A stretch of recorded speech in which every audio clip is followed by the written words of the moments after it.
Saat ini sedang ramai dibicarakan di media sosial, termasuk juga oleh KPM bahwa untuk penyaluran bantuan PKH maupun sembako tahap kedua, ini apakah betul akan dicairkan mulai bulan April ini? Karena di medsos ya, terutama di TikTok, lalu di Facebook, ini banyak sekali beredar informasi bahwa untuk penyaluran bantuan PKH dan juga program sembako atau Anda yang menyebutnya masih istilah BPNT, ini kemungkinan akan dicairkan April ya, dan harapannya minggu pertama bulan April atau minggu kedua bisa segera masuk. Ada juga pemberitahuan, bisa Anda scroll ya mungkin ya di grup Facebook penerima bantuan sosial yang menyatakan bahwa ada saldo masuk ya di bulan ini juga ya, yang pemberitahuannya BPNT cair, ada yang menyebutnya PKH cair. Nah, fakta ini apakah betul dan apakah benar nantinya untuk PKH tahap kedua ini akan dicairkan di bulan April ya, di periode tahap awal tahap kedua ya. Nah, seperti apakah penjelasannya? Oke, sebelumnya karena ini masih di nuansa bulan Syawal, saya sebagai pendiri dari channel Inspirasi Oktara, jika misalkan ada kesalahan saya selama saya menayangkan informasi, saya menyampaikan informasi kepada Anda semua, jika ada kesalahan dan kekhilafan saya mohon maaf lahir dan batin.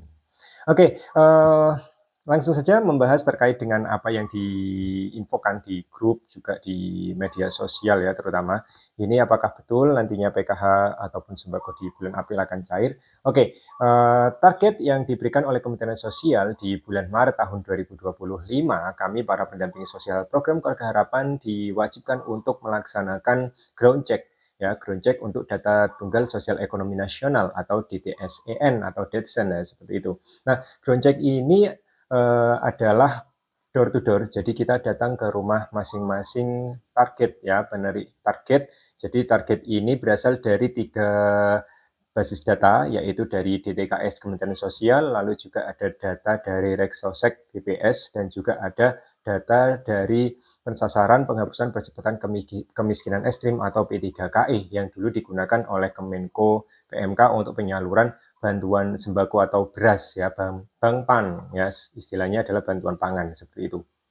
Nah, dari 3 integrasi data ini semuanya dimasukkan ke dalam DETSEN tentunya, dan ini perlu dilakukan adanya ground check atau pengecekan ulang apakah nama-nama yang bersangkutan ini layak atau tidak untuk selanjutnya di tahap kedua ini dijadikan acuan penyaluran bantuan PKH dan juga bantuan program sembako. Ini menurut keterangan dari Kementerian Sosial Republik Indonesia. Artinya di sini untuk data hasil ground check yang dilakukan oleh para pendamping sosial program Keluarga Harapan di lapangan ini menjadi acuan dasar ya untuk pelaksanaan penyaluran bantuan sosial, baik itu PKH maupun program sembako atau kedepannya bantuan sosial yang lainnya, seperti itu.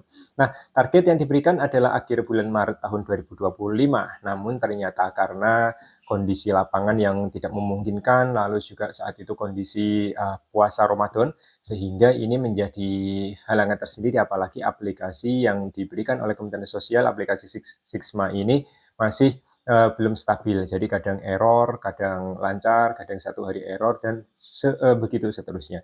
Sehingga dirasa untuk penyelesaian ground check ini tidak mungkin ya selesai di bulan puasa, lalu juga di aplikasi yang masih belum stabil, dan di bulan puasa sendiri, di bulan Ramadan, mendapatkan 10 KPM ini susah sekali ya, setengah hari untuk mendapatkan ground check 10 KPM, terutama daerah-daerah yang letaknya ini berjauhan, seperti misalkan daerah dampingan saya ya, hutan, lalu juga daerah perhutani, jadi jarak antara satu target dengan target yang lainnya ini jauh sekali, kecuali daerah perkotaan yang mungkin dalam satu lingkungan ini bisa ditemukan 10 hingga 20 ya target survei ini beda kondisi, jadi seperti itu. Nah, karena di bulan Maret kemarin target ini masih belum terpenuhi, maka sebelum cuti Hari Raya Idul Fitri, Kementerian Sosial menghentikan sementara untuk ground check DETSEN ini. Dan di bulan April selesai cuti bersama, Kementerian Sosial memberitahukan kepada kami semua bahwa untuk proses ground checking alias survei untuk data tunggal sosial ekonomi nasional ini bisa mulai dilanjutkan.